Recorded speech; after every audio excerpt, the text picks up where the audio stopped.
Hey, it's Marco, and in today's video I'm going to show you how to create a new Apple ID. Now, before I start with the video, please subscribe and like this video, it helps me out a lot. So if I were to go to my settings, as you can see, this is my Apple ID, and you can only have one Apple ID per your phone, so you can't actually have two on the same phone.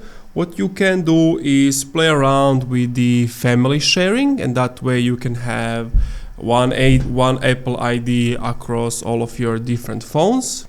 But if you already have it and don't know how to create it, open Safari, Chrome, or whatever browser you have, and then you're going to type appleid.apple.com.